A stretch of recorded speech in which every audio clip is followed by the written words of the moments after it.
All right, lock in because today I'm going to be talking about the Chicago Sky not just losing, but blowing a 16-point lead to the Phoenix Mercury. A solid team, like they have some good names, but they're not even fully healthy, and you just can't blow that lead because with this atrocious defense, that's probably one of the biggest leads you'll see this season. Or maybe the lead was supposed to be blown. The Sky weren't meant to have the lead in the first place because just like in every single game this season, the defense, more specifically the guard defense, came through to bite them.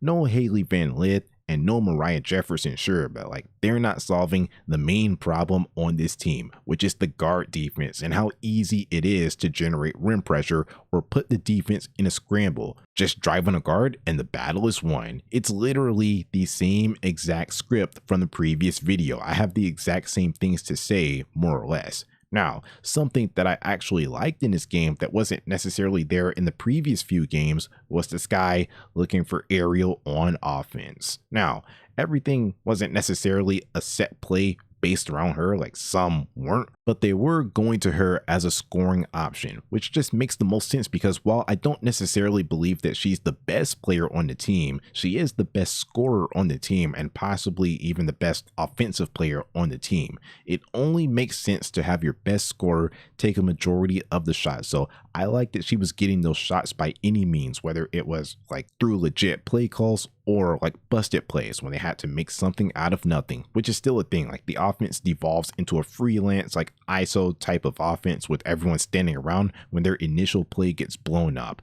But it didn't matter a ton in this game because Ariel was saving the day. What I didn't like is that when the Sky were cooking and like they were up 58-42 in the third quarter, which actually got cut down to a 60-53 lead. But like, yeah, right at that mark, Tyler Marsh took Ariel out, which just makes no sense to me because she was on all night. Like she was a big reason why they built up the lead, like ride the hot hand until it's cold. But that's not what happened. And basically from that point on to the end of the game, the Sky were running Courtney Vandersloot offense, which like, it held up some. Like it's not like the offense completely died, but it definitely didn't look as fluid as it was when Ariel was running the show. She went from being a featured player to just like standing around, and like the few shots that she got in the fourth quarter, first off, like they weren't really set plays, more like spot up or bailout attempts. And next, like they were misses because she was taken out of her rhythm when she had it going.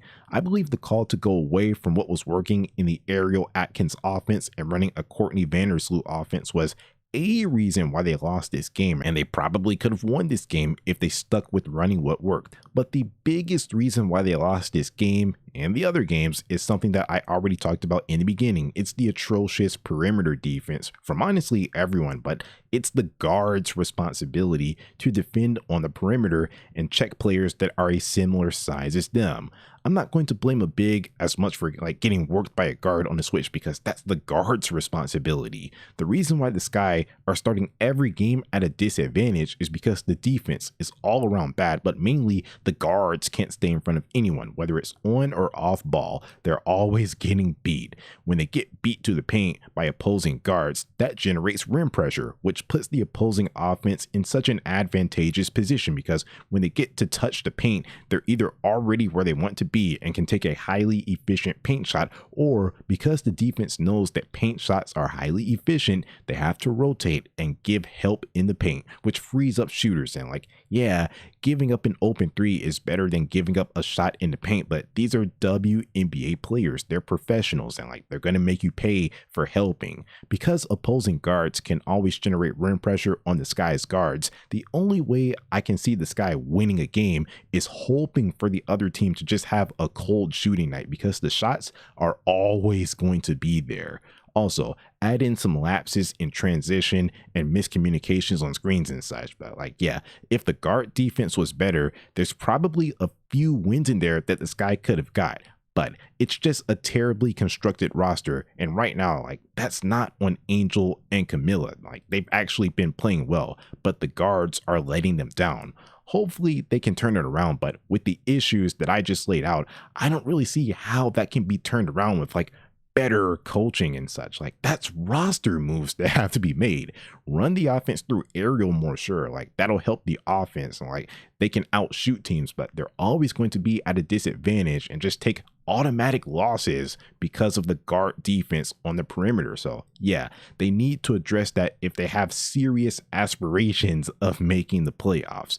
If they're not, then play the rookies so they can develop, because at this point, since the vets aren't so much better than the rookies, I don't see any advantage to leaning on the vets. None of them are ready, but the rookies actually fill positions of need somewhat and bring dynamics to the game that the Sky lack, like speed at the guard slot and height at the 4 slot. The Sky are putting out an unwatchable product right now, and I'm not afraid to just completely ditch them like the Charlotte Hornets, because at the end of the day, if you don't value my time, if you're not going to put a real product out there, then I don't owe you my time, and that's where I'm at. The Chicago Sky play a set of games against the Dallas Wings next, one Thursday in Chicago, one Saturday in Dallas. They might just look like a lowly team, but like, they've actually been playing better basketball than the Chicago Sky and have actually been in winnable games. The Sky just recently played a decent game where they showed like flashes that they could be a good team, but like, they fumbled it away. Wings have been playing good basketball for longer, and with Page, they can exploit the Chicago Sky's biggest weakness. Just get one game, but like, if they don't, then good thing I'm a Paige Beckers fan, and I also cover the Dallas Wings, so no matter what, I'm leaving with something. But yeah, that is all for now. Stay strong, stay brutal, because above all else, it's anything to win. I won't let you down, Bruce. I'll keep fighting. Always.